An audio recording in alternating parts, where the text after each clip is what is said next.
All right, I don't know of any new announcements. Do want to say this one, though. I think I've mentioned it before.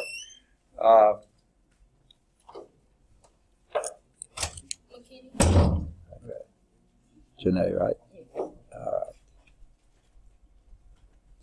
All right. The NASA Community College Aerospace Scholars Program, you'll see signs around in some of the halls, is a really great program. Several Lawson students have participated in it over the years. I think we have at least one or two participating in it now. They are accepting applications for the upcoming year through October 16th. I don't have it in here with me, but I can give you websites. You can probably look it up under NCAS, NASA Community College Aerospace Scholars. And it's a great program. Every student I've spoken with who has participated has absolutely thoroughly enjoyed their experience with that. Trying to think if there are any others that need to be stated now. Volleyball team, of course, is still playing matches. I don't remember if there are any home matches coming up real soon, but you can check the schedule on that. They're a very, very good team. Amber, got it.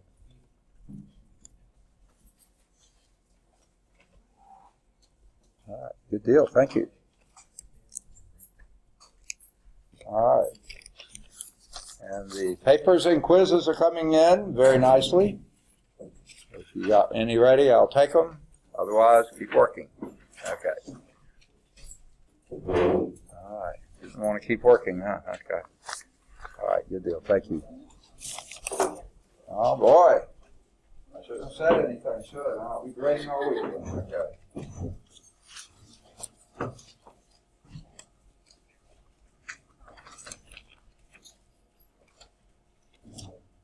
Good deal. Thanks. Thank you.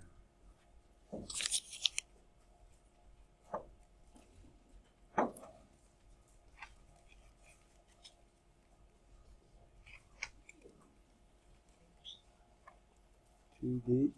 There we go. All right. All right, here they come. All the truckloads, yeah. Rashad, right? Yeah. Huh? I got it. And Sharona? Okay. Just got to find everybody now. There's Ty. There's Sharona. And there's Richard. All right. Anyone else come in since I called roll? Okay. Okay. So, let's get started. Any questions on anything we've done so far? Okay. If not, we're still in Chapter 1, Functions in the Graph, 1.8, Combinations of Functions, and now we're talking about composite functions. And this is on page 79, top of the page, example 6. Not in the PowerPoint.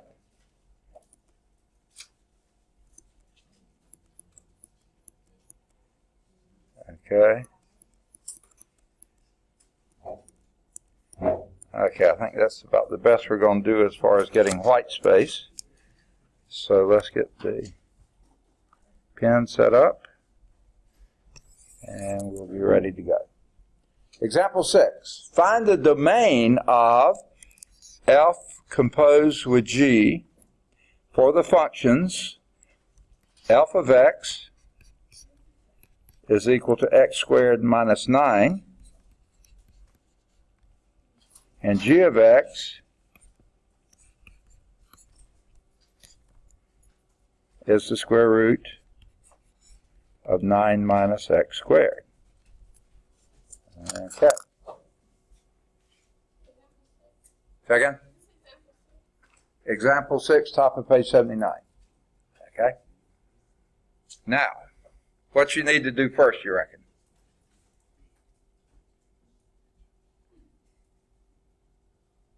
Anybody?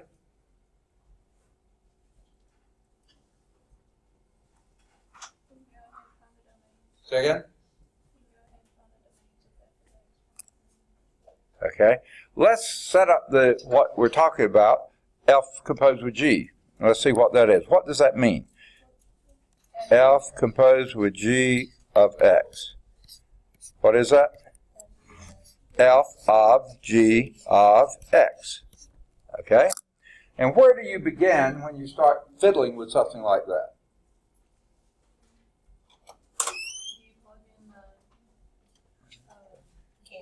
Cammie, got it. Wait just a second. Gotta find Cammie. She's in here somewhere. She's hiding.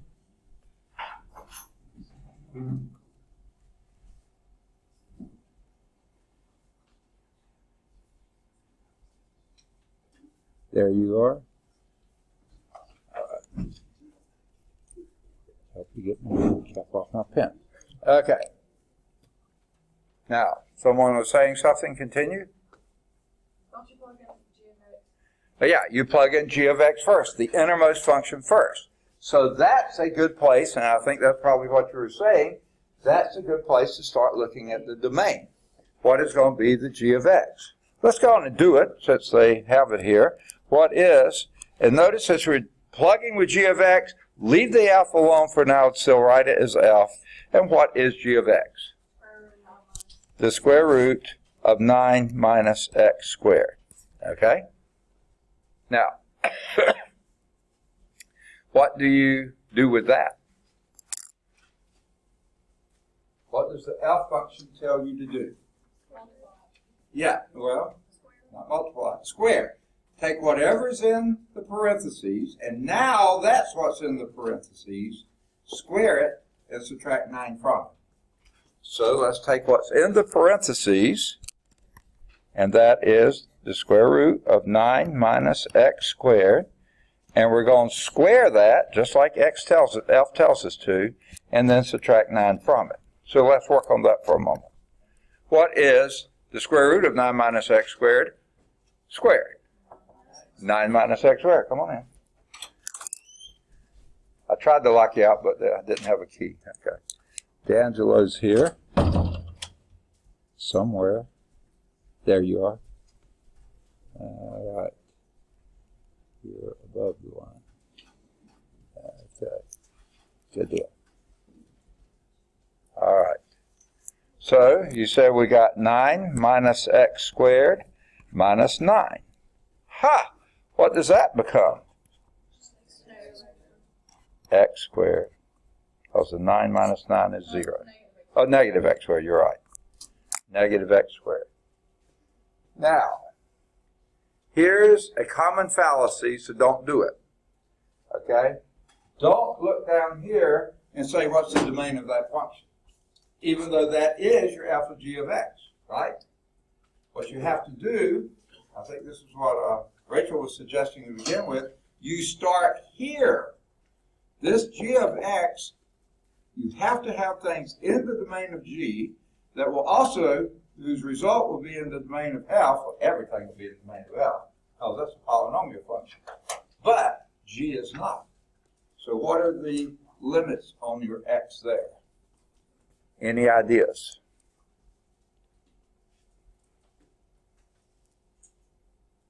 If you don't have any guesses, we can actually do the work. Say again?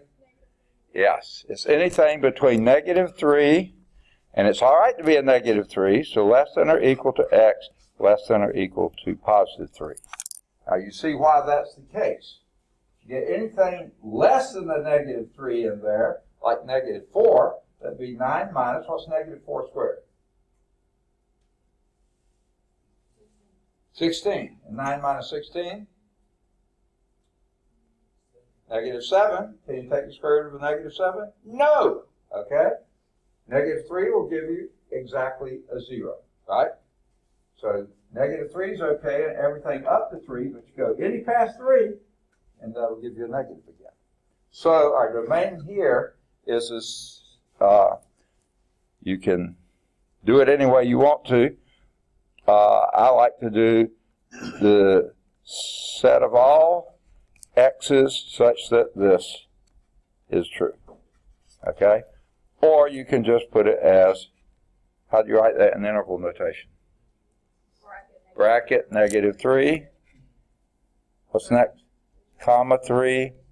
Bracket. Yeah, because you have nothing. Okay. All right.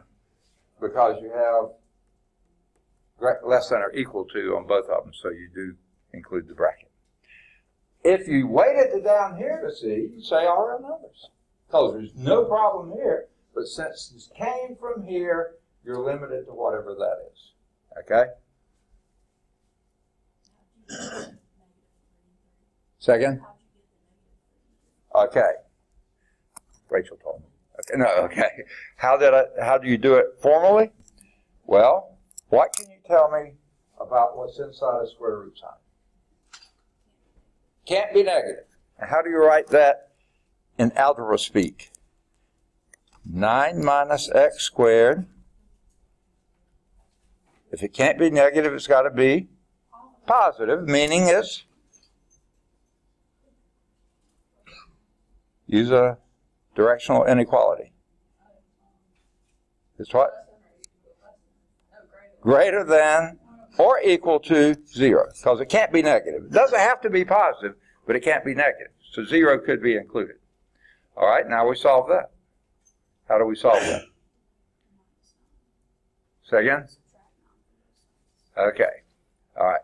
Now before, that was also a suggestion. I never did get back to you and should show you possibly the fallacy of that. Okay? If you do subtract 9 from both sides, okay, let's do it, because you all keep insisting you want to do it that way. Okay, not square root, but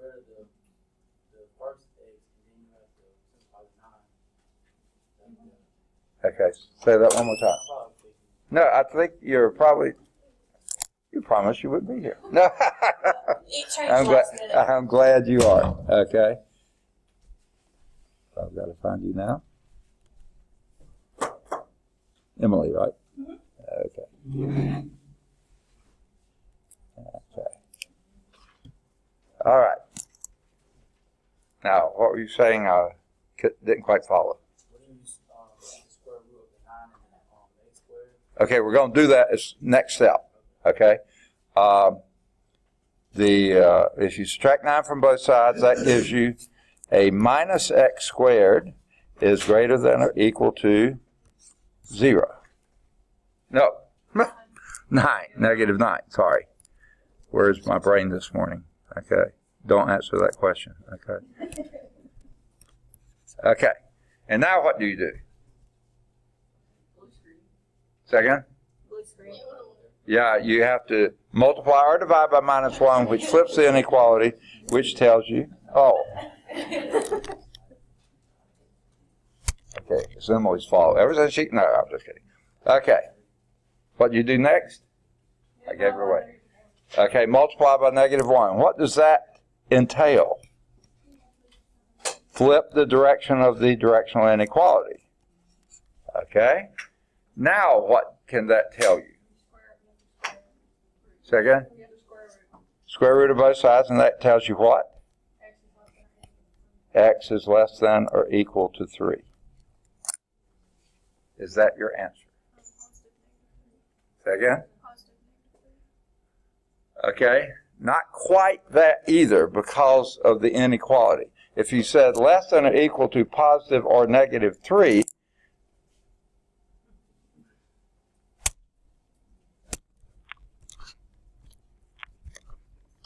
doing it randomly now whenever it wants to, without even touching it. Okay, what is your problem this morning?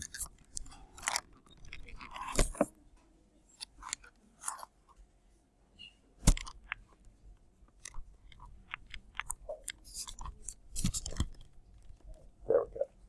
It was twisted. I don't know. Okay, if you said that, less than or equal to positive 3 would be from here down, but less than or equal to negative 3 would be from here down. So which do you take? Actually, neither one of those. That's the problem with adding or subtracting from both sides. Okay? What you're interested in is x squared less than or equal to 9. And if it's negative 3, it's equal to 9. Positive 3 is equal to 9. Anything outside of those is going to be greater than 9. Anything between those is going to be less than 9. Right? Now, that's why it's more work. It's a little longer to do.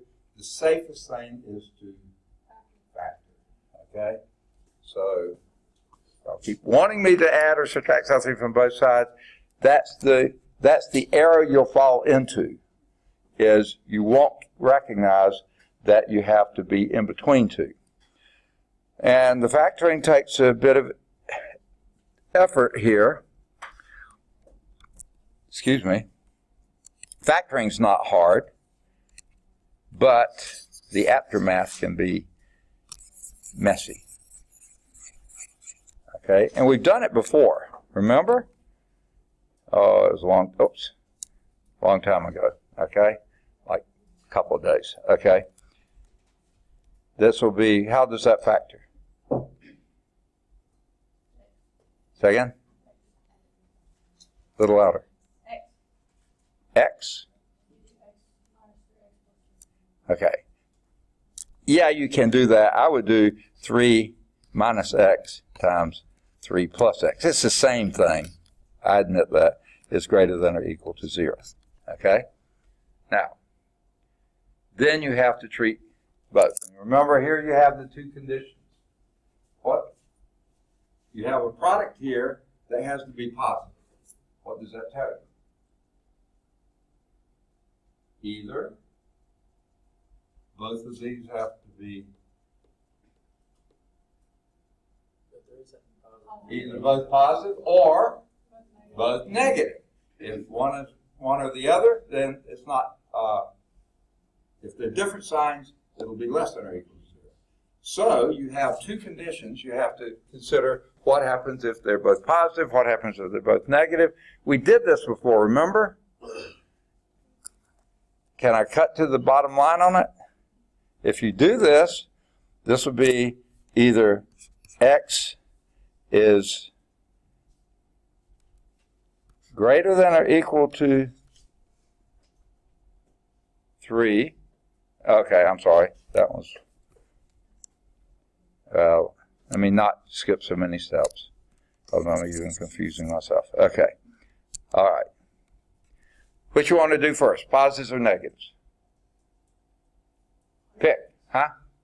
Which? Positive, okay? So we'll either say 3 minus x is greater than or equal to 0, and if that's greater than or equal to 0, 3 plus x is greater than or equal to 0. They both have to be true for that to be positive, okay? And solve that one for me. The first one.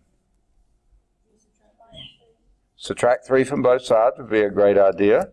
And that gives you nothing here. Minus x is greater than or equal to minus 3. Divide or multiply by negative 1, and what do you get? X is less than or equal to minus 3. Positive 3. Goodness gracious. I said that ain't right. Okay, positive 3. Next. Subtract 3 from both sides, and that gives you x is greater than or equal to negative 3. So if it's less than or equal to positive 3, but greater than or equal to negative 3, it's in between those. That's what we got. That's how we got it. Whoever asked the question, that's how we got it. When you consider the other side, that both of them being negative, okay, then what you have, you go through the same procedure, but now you have x less than or equal to negative 3, and at the same time being greater than or equal to positive 3.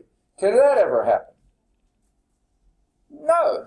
If it's down here, it's down here. If it's up here, it's up here. It can't be both at the same time. That's why the and here is important. But greater than negative 3 less than positive 3, you can do that. Okay? So that's how we got it, to answer your question. Or, you think through and say, what x's keep this positive? Well, the x squareds have to be less than 9, right? If the x squared was greater than 9, that's going to be negative, right? And what x squared will make it 9? Either minus 3 or plus 3. So you have to have x's that are, their squares are going to be less than 9. That'll be in between the two. Is that how you went through it, or you just remembered it from last time? Okay. So yeah, that's what you have to have there. Okay. So don't look down here to get the domain. Look at the very first function. Okay? All right. There is a checkpoint there worth the time to do it. Now,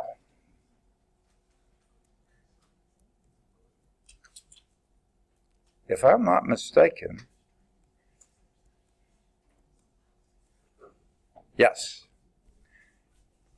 In example 5 and 6, you form the composition of two given functions. In calculus, it's important to be able to identify two functions that make up a composite function. So here, just like in anything, we do something and then we figure out how to undo it. You foil and you unfoil. You square and you square root. You know, you're always doing the other. So now we're going to try to figure out, if we have a pretty complicated looking function, how can you simplify that as the composition of two simpler functions? For instance, here, h of x is equal to 3x minus 5 cubed. Okay? That's the composition of two functions. What would they be? What two functions are involved in that? Say again? 3x minus 5 is a function. And the cubing function. You're absolutely right. You're reading my hand. Okay, never mind. Okay. So that you have these two functions.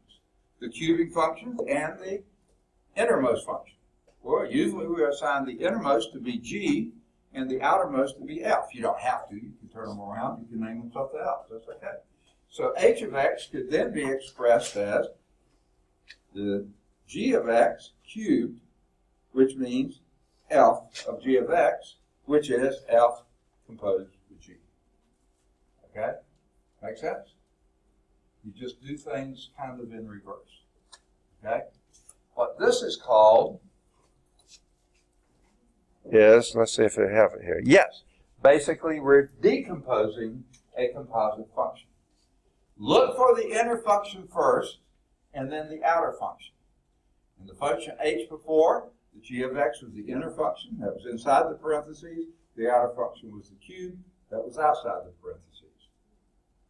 Won't always be that clear, but most of the time it'll be pretty close to that. Okay?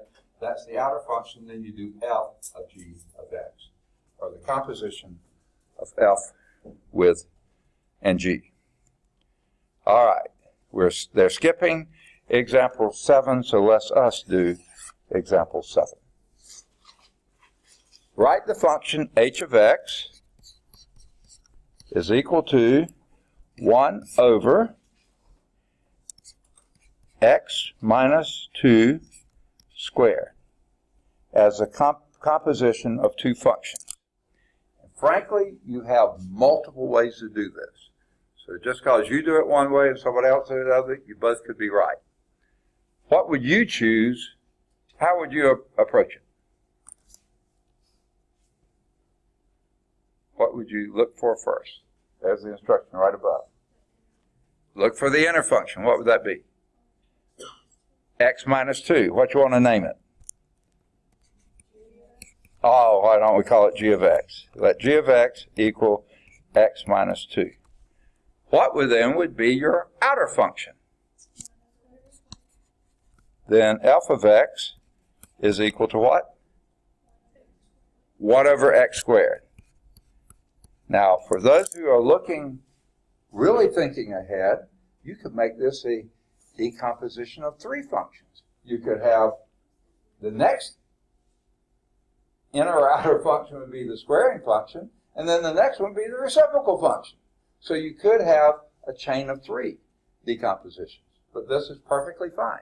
And that works like a charm, because h of x would then be 1 over g of x squared. I think I should put that in the right order. Okay, which would be f of g of, x, which would be f composed with g of x. Very good. Yes? What are those words in front of them? What's what? It looks like some LOT. What are those words? These here? Yes. She's making fun of my writing is what she's doing. This is let g of x be the inner function.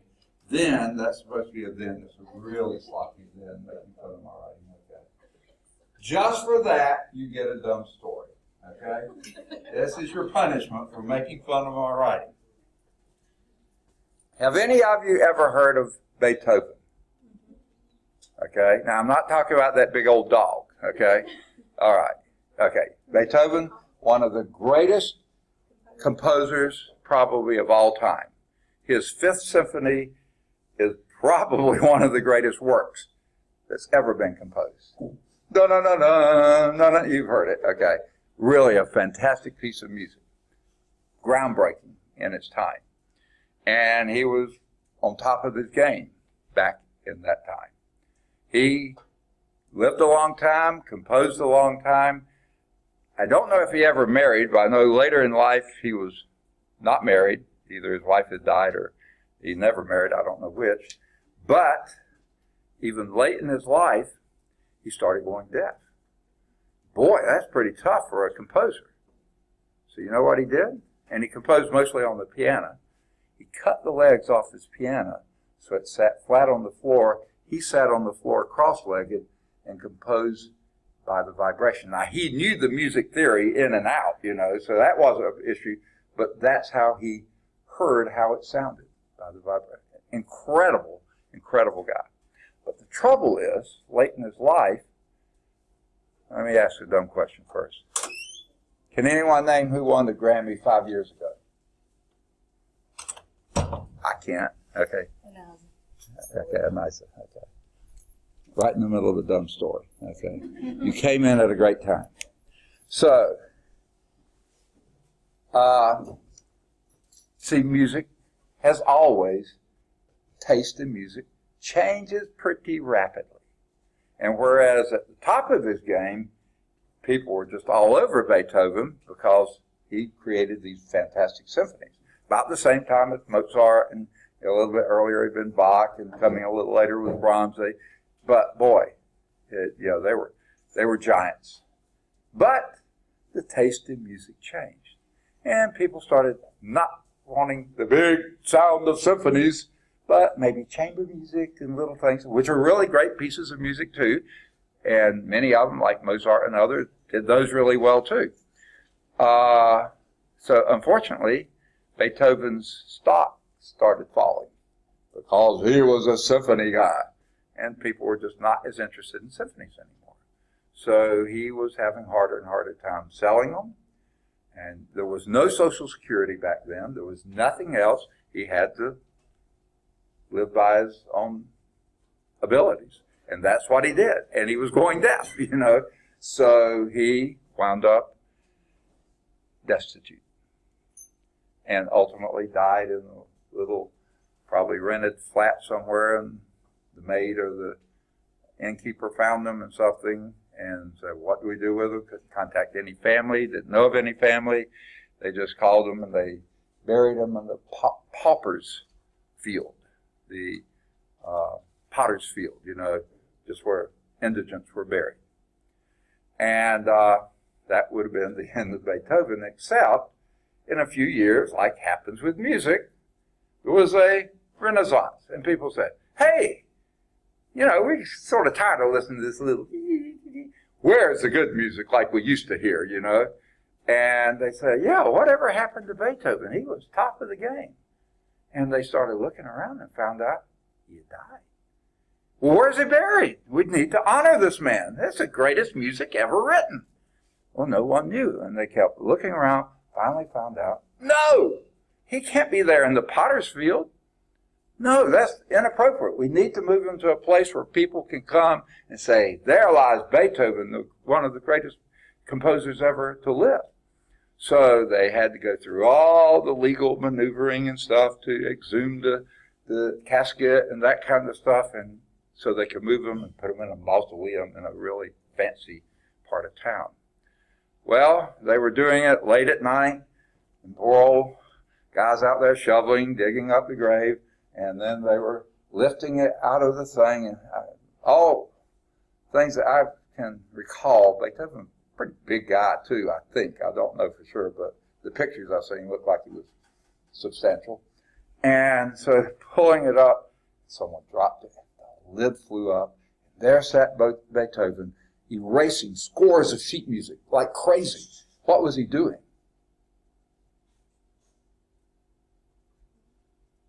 Decomposing. Oh, okay. I told you it was a dumb story. We have just decomposed functions. So you've had your dumb story for the day. And it's all her fault. Okay. All right. Never mind. All right. There is a checkpoint right after that activity. Please do your checkpoints. So now let's move to applications.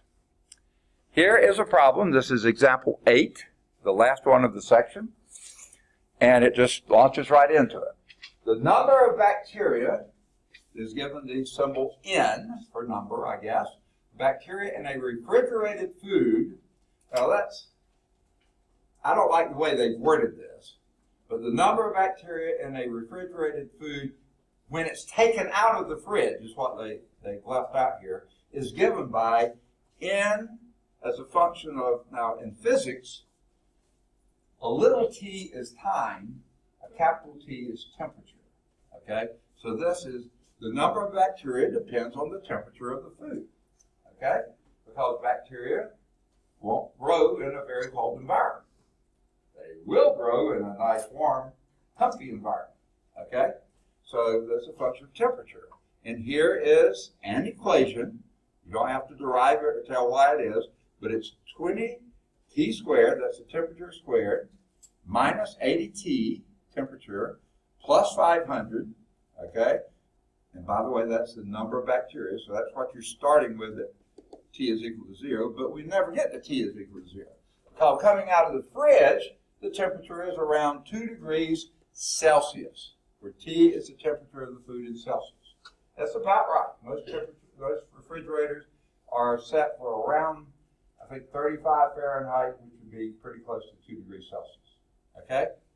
So 2 degrees Celsius up to 14 degrees Celsius. Now, 14 degrees Celsius is getting close to room temperature. 20 degrees Celsius is room temperature. But this formula here is good from the time you take it out of the fridge when it's at 2 degrees Celsius until it starts warming up to close to room temperature. This is the number of bacteria. Okay? Where T is the temperature of the food in degrees Celsius. Now, when the food is removed from the refrigerator, which I think they should have said first, the temperature of the food is given by this. Now, this is a capital T, your temperature. Little t is your time. Okay? Your temperature is then 4T plus 2 from the time you take it out of the fridge. Now, when T is equal to 0, what's your temperature? 2. Yes, that's what it was when you pulled it out of the fridge. It was 2 degrees. So that makes sense. But this is only good for 0 to 3 hours. T is in hours. So it's going to come up. The temperature is going to increase. After the first hour, it will be what? 10 degrees Celsius. Second hour, it would be? Did I say that right? No.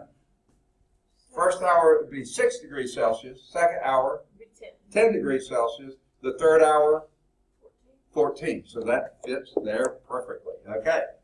So T is the time in hours, and there's your temperature going up slowly from 2 degrees, 6 degrees, 10 degrees, 14 degrees. Okay? Now, it says here, find the composite n composed with t of t and interprets as meaning. So let's do the first. N composed with t. Okay? Don't have a lot of room to write here. What does this thing mean? N composed with t of t. That would be, you've done it this morning already. What does that mean? You did it when it was F and G. Now it's N and T. What is it? Say a little louder. N of T of T. Is that what you're saying? I can't hear well. Okay? So that's what we got. Okay? So you're on the way. So how would you do that? What would you do first? Plug in what? The inner function. So that would be N. Leave the N alone for now. And what's your T of T? There it is. 4T plus 2. Okay? And then what does the N function tell you to do with what's inside the parentheses?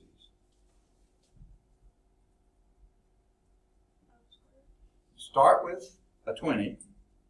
And then you square what's inside the parentheses. So let's start doing it. I'm going to do it on the line above here. That would be, this thing here would be 20 times what?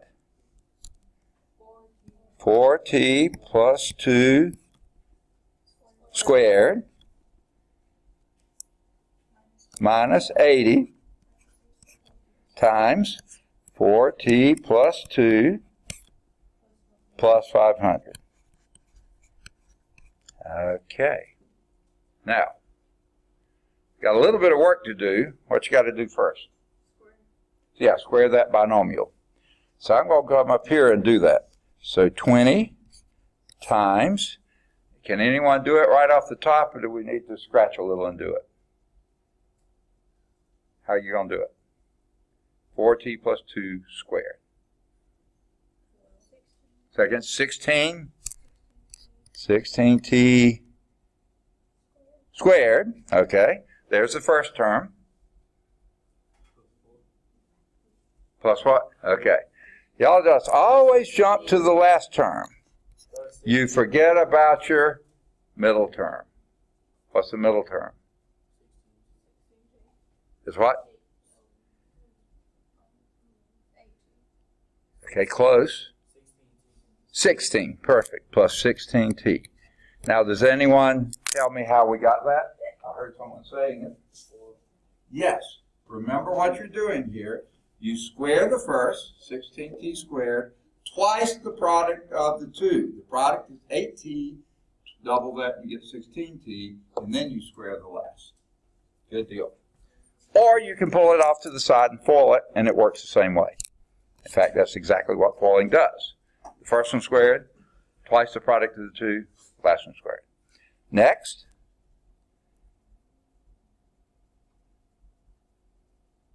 We got this far, okay.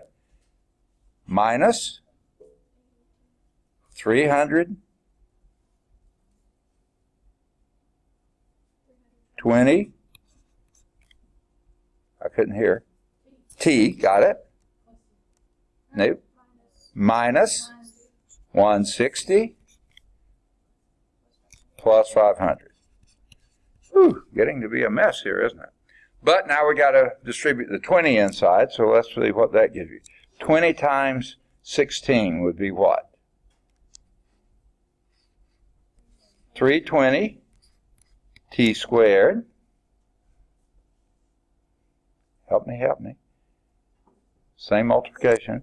Plus 320 t plus 80 minus 320t. That's going to make things easier. Minus 160 plus 500. Okay. Now the good news is the 320t and the minus 320t, whatever, 320t add to 0. So you got rid of them. So now that, and I'm going to write it down again, n of t of t is equal to 320 little t squared, and then you got to add all those things together. So it's 500 plus 80. That would be 580 minus 160 would be 420. Is that right? Okay. Yeah. Plus 420. Is that what we said? All right. Now, we have found the composition of those two, done the math. Now, explain, interpret the meaning of this equation. I'll go back and tell you what this is. This is the number of bacteria as a function of temperature from the time you took it out of the fridge until the temperature got to 14 degrees Celsius. This is the temperature as a function of time from when you took it out of the fridge at 0 till it reached 14 degrees, which was when it was t equals 3 hours later. So what is this function telling us? It's telling us that Jeremiah's here. Okay. That's what it's telling us. Okay. Anyone else come in since I called roll when I wasn't paying attention? Okay. So what is this one telling us? What's N stand for? The number of bacteria. Number of bacteria, but now as a function of Time. little t, the time. This is the number of bacteria as a function of time. We knew it as a function of temperature, and we knew temperature as a function of time, so composing those two together, you get the number of bacteria as a function of time. Which means, this may be a little scary for you to think of, but when you took it out of the fridge, time t equals 0, how many bacteria were in it? 420. Hey, it's all right. We eat bacteria all the time, okay? We just don't eat huge quantities all the time that overpower our system. So what happens, say, let's see what the B part says. Find the time when the bacteria count reaches 2,000. Now that sounds like that's getting a little on the serious side. How would we do that? Plug in what? 2,000 for what? For N, because that's the number of bacteria. So we'll say 2,000, and we're looking for the time, so we use this formula here, is equal to 320 t squared plus 420. All right. Now, can I erase some of the other stuff because it's getting awfully crowded here, right? Okay? So let me erase some. I may not have to erase too much, but I think I'll erase this so I can continue writing down here. Okay? And we may go on and do this too. Okay. Now, how do we go about solving that one? Second? Okay, we're going to start with subtracting 420 from both sides. That's one good way to start, if I could write it. And somebody's making fun of it, I can tell. Okay. All right. But you're not going to get another dumb story no matter what you do. Okay. You've had yours for the day. Okay. So what do you get when you subtract 420 from 2,000? 1580, is that what I heard? Is equal to 320 t squared, and that is going to 0. Now what? Divide by 320. Okay, that's a legal move in most states. Now, I'll do this side. Okay, done. Okay. The side over here, let me show you an easy way. First, you can divide by 10 and wipe out the zeros. And then you can start removing common factors if you wanted to, or you could plug it into a computer, a calculator, either one you want. What is 158 divided by 32? T is equal to what? T squared is equal to what? 4.9. So blah, blah, whatever you said. Okay? What's the next thing we're going to do? Take a square root of that. So leave all those digits out there. I didn't write them down, and find out what T is. 2 point what? 2.2 hours. Okay? Don't wait till our 3 hours gets here, folks. By 2 hours and 2/10 of an hour, you're already up to 2,000 bacteria. And guess what? They keep multiplying, so they're going to be considerably more than that at the end of 3 hours. That's why Mama said, get that turkey back in the fridge, you know, at Thanksgiving when you're so tired you don't want to do it. Get it in the fridge because you don't want the bacteria to grow. Does that make sense? And to get this, to figure out really how long this is 2 hours and 2/10 of an hour. 2/10 times 60 would be 12 minutes, right? Yeah, so it's 2 hours and 12 minutes. That's when your bacteria count would reach 2,000. Munchy. Okay, good. Any question? Let's see how they did it. Okay? I'm sorry? Did y'all need it back? No, Okay. she said probably a lot easier than we did. Probably what? A lot easier than what we just did. Oh. Okay. The composite of the two, N of T of T, is N of T of T, okay? Which is, take the whatever T of T is, and they've done the whole thing at one time. They wrote down what N was and put in the T's where this T was, okay? So that's 20 times 4T plus 2 squared minus 80 times 4T plus 2 plus 500, exactly what you did. And then when they did it, they skipped steps like crazy, and they have 20 times this thing minus 320 minus 160 plus 500, pretty much like we did it, okay? And then when they combine all those things together, distributing the 20 across here, 320t squared plus 320t plus 80 minus 320 minus 160 plus 500, notice that the 320t's disappear. Add to 0, and you're left with that exactly like what we got. And here's where they interpret it. The composite function represents the number of bacteria in the food as a function of the amount of time the food has been out of the fridge, rather than as a function of temperature, since it's been out of the fridge. So now we've made it as a function of time, which is easier to measure. You have to go sticking in a thermometer to figure out the temperature, to figure out how many bacteria you have in it. That's not good. But time, yeah, it's been out too long. Okay.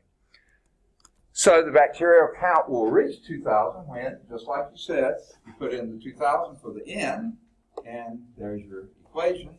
Solve that equation to find the count that the count will reach 2,000 when did they show you how they did? No, 2.2 hours. Which is 2 hours and 12 minutes. Okay? That makes more sense than 2.2 hours. Any questions? Pretty exciting stuff, huh? Okay. All right. Note that when you solve this equation, oh, I forgot to say this. We didn't do plus or minus when we took the square root, did we? Does it make any sense to talk about negative time? No, that's why we didn't do it, okay? We threw out the negative time. That didn't make any sense at all. Okay. You reject the negative value because it's not in the domain of the composite function. When you go way back to the beginning, that wasn't there. The t started at t equals 0, no negative numbers at all. That was the last example. That's the last slide. There is a checkpoint. I would highly recommend you do the checkpoints. And let's do the vocabulary. Top of page 81. Two functions, f and g, can be combined by the arithmetic operations of blank, blank, blank, and blank. 4 arithmetic functions, operations. Addition, subtraction, multiplication, division, to create new functions. The blank of a function f with another function g is f circle g of x, which is f of g of x. What's that blank? Composition. All right, good deal. Homework exercises. Please do number 3. It's located at calcchat.com, free website. Do any of the odds 5 through 11. They're all at calcchat.com. 11's also at calcview.com. Then do any of the odds. This is on page 81. Any of the odds 13 to 23, they're all at Calc Chat. 13's at Calc View. Do either 25 or 27, they're both at Calc Chat. 25's at Calc View. Do any of the odds 29 to 33, they're all at Calc Chat. 33's at Calc View. Do any of the odds 35 to 41, they're all at Calc Chat. 35's at Calc View. Do 43, it's at Calc Chat. Do either 45 or 47, they're both at Calc Chat, but 45's at Calc View. Do any of the odds 49 to 55, they're all at Calc Chat. 49's at Calc View. And then I would say choose to do either 57, 59, well, let's say any of the odds 57 through 63. Pick the ones that are you would have greatest interest in, be closest to what your major may be, something like that. Any of those odds, they should all be at Calc Chat. Okay, there's a true-false, 65. It should be at Calc Chat. There's a siblings problem, number, as if we ever had a siblings problem. Okay, 67. It should be at Calc Chat. There's a proof at 69. If you're interested in those, go for it. Especially you math majors, that would be a good thing to follow up on. Then there's writing functions at 71, another proof at 73. Do those if you like. That's up to you. All right. Any questions? All right. We've still got a considerable amount of time, so let's move on to 1.9. Now, let me say this. Since we're starting 1.9 now, 1.9 medium length, so the odds are we're going to get going on it good today and hopefully finish it by Tuesday, which means the test could be as early as Thursday for Chapter 1. Okay, you've had the quiz on 1.4 through 1.6. The test will cover 1.4 through 1.9. Okay, 4, 5, and 6 were on the quiz. 4, 5, 6, 7, 8, 9 will be on the test. So you won't have a quiz on that. So the first page of the test is going to be sort of the same material that your quiz was, okay? Not the same questions by any means. And the second page, and maybe a little on the first page, will be from the last 3 sections, okay? Okay, so be prepared. Now, yes? I'm sorry? 1.4 to 1.9, okay? Now, I think I said this early in the term, but let me say it again now. I'll try to remember to say it before every test. You can bring with you for the test a formula and equation sheet. Anything you want to write on a piece of paper, you can write it and bring it with you. This isn't a memory test. This is how to use material. Because if you were working for me, I wouldn't say, okay, here's a problem I want you to solve, but you can't use any background material. You have to do it all from your head. No, I want you to look up everything you can and give me a correct answer, okay? So that's how I like to test too. Bring with you whatever you want to write on a piece of paper. Say again? Next Thursday? It may be next Thursday. If I keep talking now, we may not be ready next Thursday, but here is the real reason I'll let you bring that, if you really want to know the truth, okay? When I was an undergraduate, very seldom that a professor let us do that. In fact, I'd never even heard of that concept. But at some time in my upper level and pretty difficult courses, I had a professor who said, bring with you anything you want to write on a piece of paper. I said, oh yeah! So that night before I sat down and I went through that material and I picked out what I thought was the most important. I wrote it as small as I could read it, still, but had it organized so I could find it easily and stuff. And then when I sat down to do the test, I almost forgot to look at my piece of paper because that was the best studying I ever did for the test. By organizing, writing down, figuring out what's important and stuff. So that's why I suggest you do it. That's why I have you do it. It's the best way to study for a test. So I suggest to you, every test you ever take, write your formula and equation sheet. Now, if they don't allow you to have one, don't take it to class, okay? You don't want to get called cheating. But that is the best way to study for a test. I found anyway. For me, that's just the way I am. Okay, that's beside the point. Okay, let's move on to 1.9. Okay? We're still in chapter 1, functions in the graph. 1.9 is now going to talk about inverse functions. Now, if you think about it, what was the first operation you remember learning when you were in the very early grade? I don't know if it's kindergarten, first grade, wherever. Very first operation you ever did in math. Yeah, addition. And you learned those tables and those flashcards or whatever it was. And you thought, I almost got this knot. And then they turned around and had you do what? Subtract, which undid addition. Okay. Finally, you got that down. Okay, I think I got this math under. And then they came up with multiplication. Oh, man. So here you learned a new thing, a new bunch of flashcards, all that kind of stuff. About the time you say, okay, we're almost through. And what the hell you do? Divide, which breaks it down. Undid multiplication, right? Well, sometime much later, you probably learn to square numbers. And then after that, you learn to unsquare them, which is take a square root. Or cube numbers, take cube roots. Yeah. Whew, everything in math, pretty much, you do and you undo. Okay? That's a lot of the story. Just like we compose functions. Okay, let's decompose them. Okay, so, all right. So, what we're doing now, we've been talking about functions. 1.9 is going to do the inverse. Inverse functions. So our objectives here are to find the inverse functions informally, which I think is almost a waste of time. No, I didn't say that. And verify two functions are inverse functions of each other. Now that is important. Use graphs of functions to determine whether the functions have inverse functions.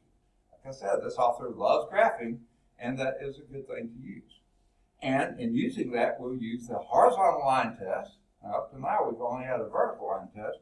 We're going to introduce a horizontal line test to determine whether functions are one-to-one, because those are the only ones that have inverses. And then we'll find inverses algebraically rather than guessing. Okay? So, let's get going with what in the world an inverse function is. Now remember, there's several ways to express a function. You can say it, or write it out, or you can write as a set of ordered pairs, or in a table of ordered pairs, that kind of stuff. Graphing we'll get to later, but let's start with the set of ordered pairs. So let's say we have this function f of x plus 4, pretty simple function, and you're going to take the function from this set, what do we call this set? Your domain, your input values, to the set there. Does it work? 1 becomes 5, 2 becomes, 3 becomes, and 4 becomes? Yeah, that works, okay? That function does it. Takes it from A to B. What do we call B? The range, okay? So there, we just use the function f to take the values of A and move them into B, because the function operated on gave them new values. So the function f, rather than doing the algebra, you could say it's the set of all ordered pairs, 1, 5, 2, 6, 3, 7, 4, 8. That's the function. Not with, it is x plus 4, but that's how you could express it. Now in this case, what happens if you interchange the first and second coordinates of each of the ordered pairs? Then you form what we call the inverse function. The function that takes values from here and moves them there. Anyone want to make a guess of what function might do that? It takes these values and produces that. Bless you. Say again?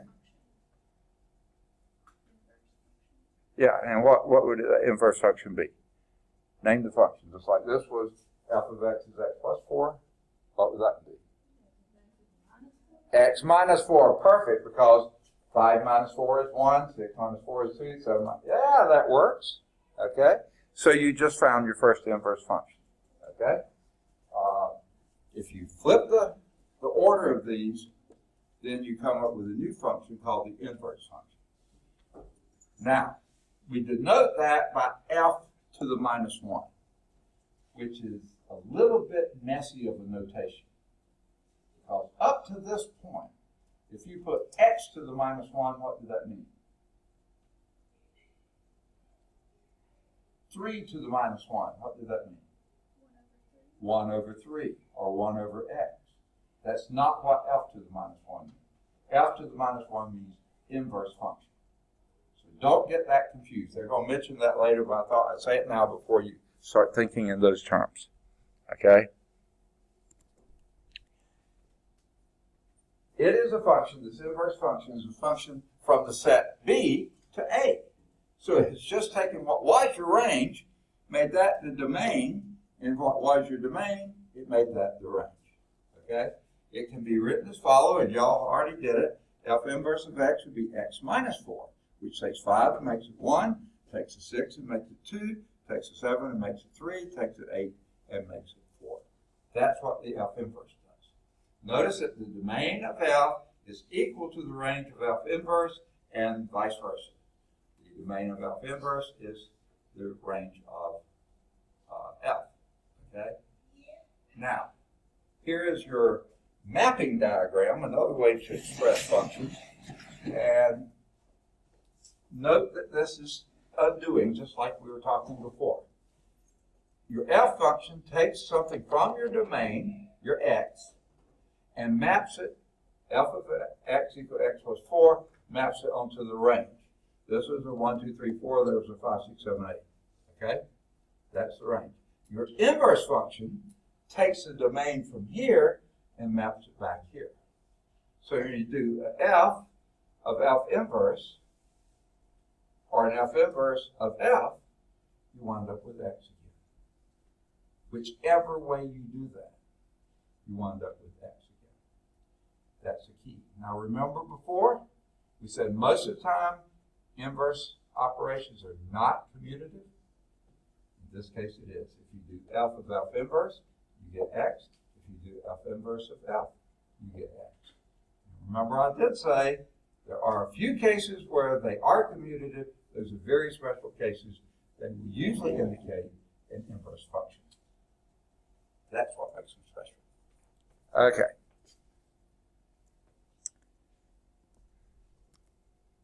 In other words, as if those words weren't enough, when you form the composition of f with f inverse, or the composition of f inverse with f, you obtain the identity function. And you get right back where you started from. So f of f inverse, let's do it, okay? With the ones we had. Let's pretend that's not there. Well, I think I'll have to pretend this way. What was our f? Remember? X plus 4. Of f inverse was x minus 4. So f of f inverse would be f of x minus 4. And the f function took what you had in the parentheses, f x minus 4, and add 4 to it. And x minus 4 plus 4 is x. All right. What if you did it the other way? F inverse of f.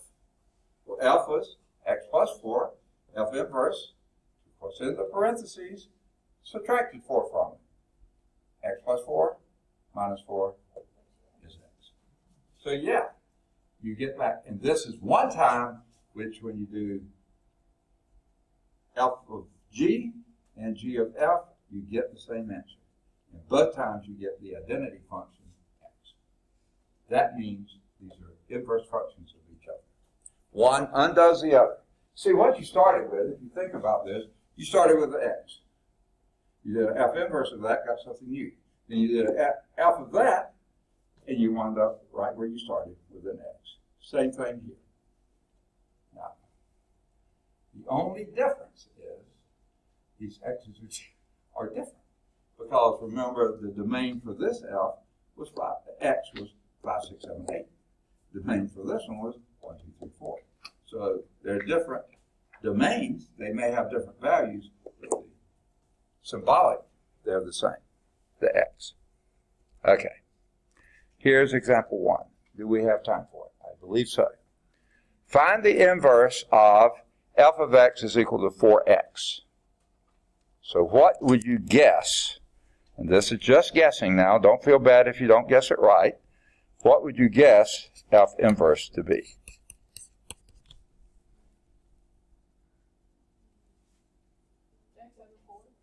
Oh, look at that. Looking ahead, aren't you? No. Here, you multiply by 4, and you're suggesting to undo that, you divide by 4. Not a bad guess. Let's see if you're right. Okay? Let's check and see what F of F inverse of X is. What do you plug in first?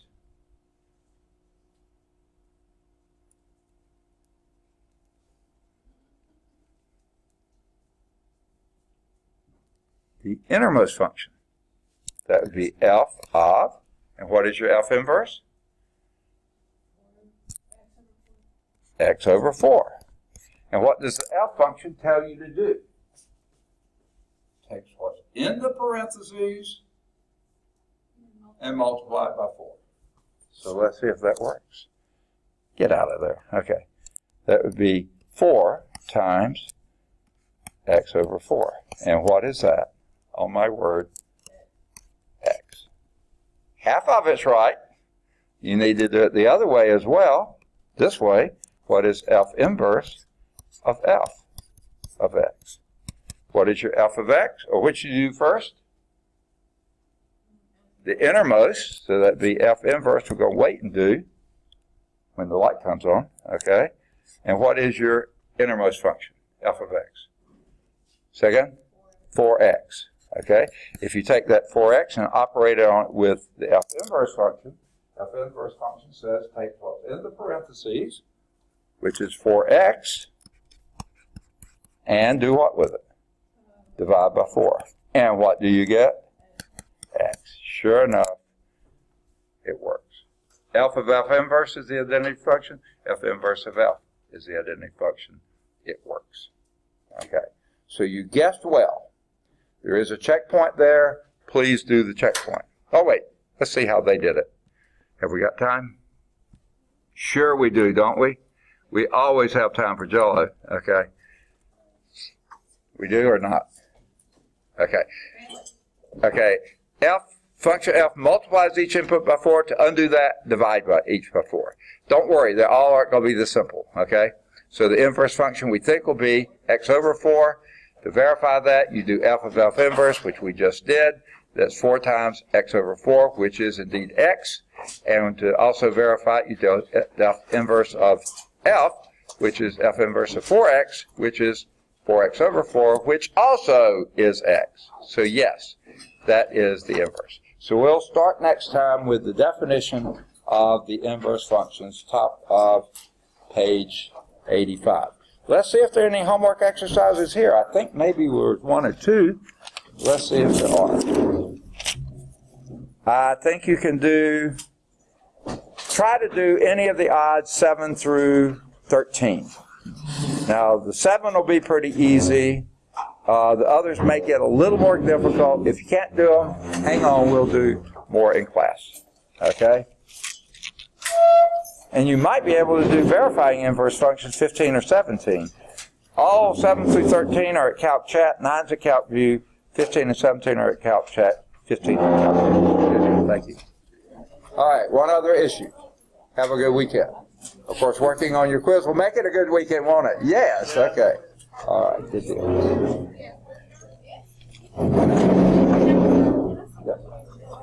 You what? Just a second, then. That's all you get to see. Okay, so let's see what you got. Is that yours? Okay. Just for a second, too? Okay. Goodness gracious, you got it. Okay, is that you? Okay. All right, good deal, folks.